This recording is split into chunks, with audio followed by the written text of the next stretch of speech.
Why Tarantino is wrong about the 50s. Tarantino recently said in an interview that the 50s was the worst decade in film. I disagree. I think the 30s and 40s were better decades in film, but the 50s was also very special as well.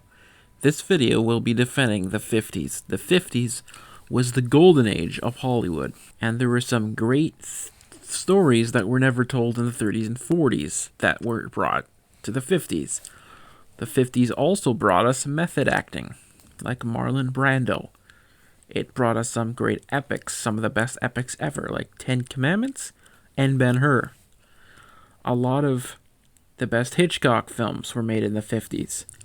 We had some of the best B movies and some awful ones, but those have a special place in my heart.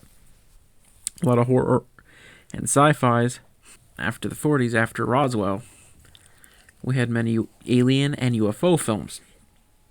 And without Forbidden Planet, we wouldn't have Star Trek.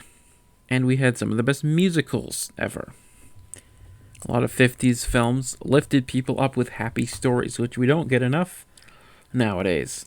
I agree where he talks about the limited things with censorship, but it doesn't mean we had mediocre films. The 50s had a bunch of great films. The 50s were not just a bunch of westerns and musicals.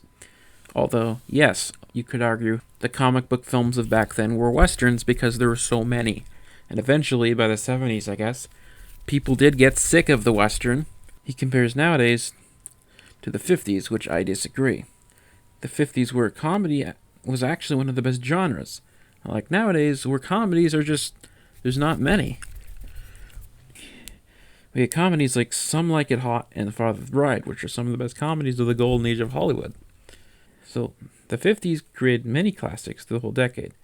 So remember, the 50s was a very different decade. And yes, it had its limits, but the directors found ways through the limits. At the end of the day, I actually agree with Tarantino and what he says, most of the time. But this is just a response video saying that the 50s were not as bad as Tarantino says.